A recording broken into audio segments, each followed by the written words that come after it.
উনি এখন মুক্ত আকাশে। 42টা মামলা থেকে তাকে জামিন দেওয়া হয়েছে, কথা বলেন ঠিক কিনা?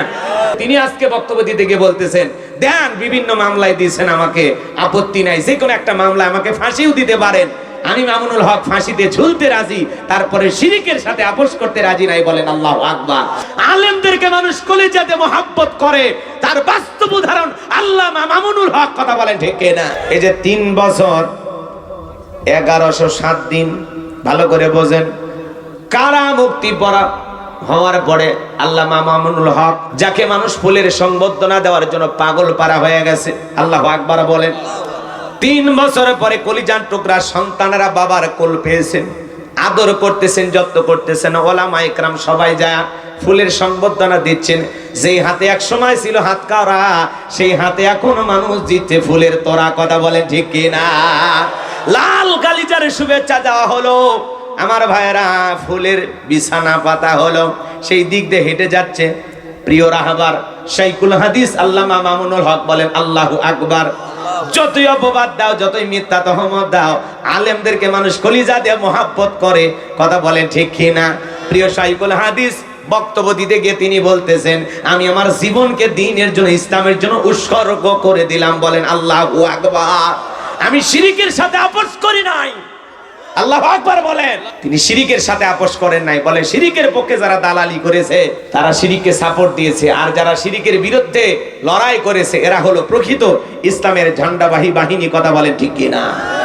এই জন্য 3 বছর কারাভোগ করেছেন, জুলুম সহ্য করেছেন, মাথা নত করে নাই।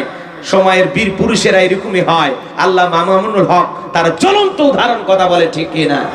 আমরা মনে করেছিলাম হয়তোবা তিনি বের হয়ে আর কথাই বলবেন না, নরম ভাষায় কথা বলবেন, অনেকে ভাবতেছেন, কিন্তু জেল গেট থেকে বের হইয়া গাড়িতে যে বক্তব্য দিয়েছেন, আল্লাহু আকবার।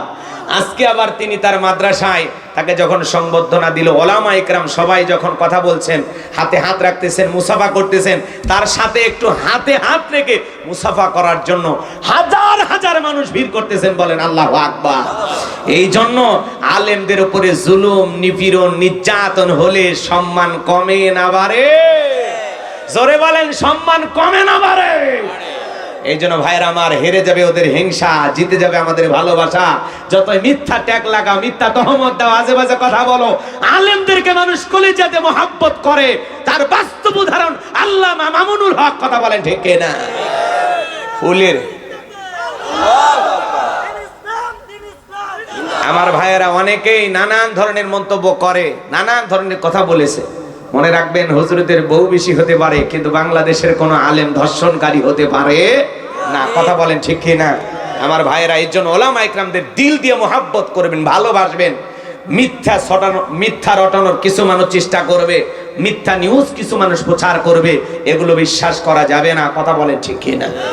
কোনো কিছু হইলে কোন নিজের চোখে না দেখে বিশ্বাস করি না, তাহলে আলেমদের বিরুদ্ধে যারা সমালোচনা করে, এগুলো বিশ্বাস করা যাবে না। আলেমদের পাশে থাকবেন তো ইনশাল্লাহ? থাকবেন তো ইনশাল্লাহ? কষ্ট নেবেন না, ভয় পাওয়ার কোনো কারণ নেই। একজন আলেমের কথা বললে ভয় আছে? কথা বলেন, ভয় আছে? তো চেয়ারম্যান ভাই, ভয় পাওয়ার কোনো কারণ নাই, কারণ উনি তো জামিনে মুক্ত, কথা বলেন ঠিক কিনা? উনি এখন মুক্ত আকাশে। 42টা মামলা থেকে তাকে জামিন দেওয়া হয়েছে, কথা বলেন ঠিক কিনা? আর ভয় পাওয়ার কোনো কারণ আছে? উনি শিরকের বিরুদ্ধে প্রতিবাদ করেছিলেন, সেটা আমরা জানি, কথা বলে ঠিক কিনা? এই জন্য একজন উনি শাইখুল হাদিস, ওনার পরিবারে 72 জনের উপরে আলেম আছে, কথা বলেন ঠিক কিনা? ওনার বাবা কি মানুষ ছিলেন আপনারা জানেন? আল্লামা আজিজুল হক রহমতুল্লাহ আলাইহি, কথা বলেন ঠিক কিনা? তার সুযোগ্য সন্তান।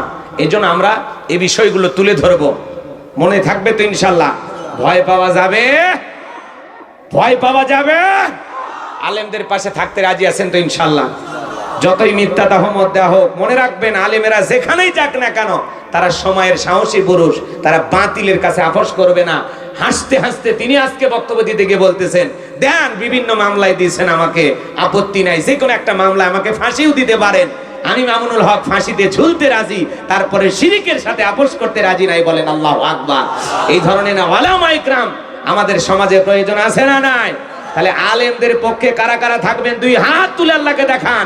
লিল্লাহে তাকবীর, লিল্লাহে তাকবীর, লিল্লাহে তাকবীর। হাত নামান। ভয় পাওয়ার কোনো কারণ নাই, আমরা আছি। হ্যাঁ, চেয়ারম্যান সাহেব যদি ভয় পায় তাহলে সমস্যা আছে না? নাই।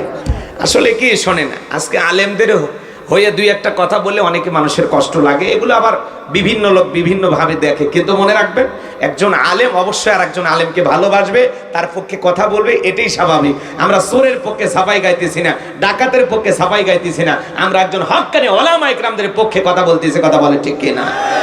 আমার ভাইয়েরা, ওলামা ইকরামদের জন্য দিল ভরা ভালোবাসা আমাদের থাকবে তো ইনশাআল্লাহ। আল্লাহ কবুল করেন, জোরে বলেন আমিন।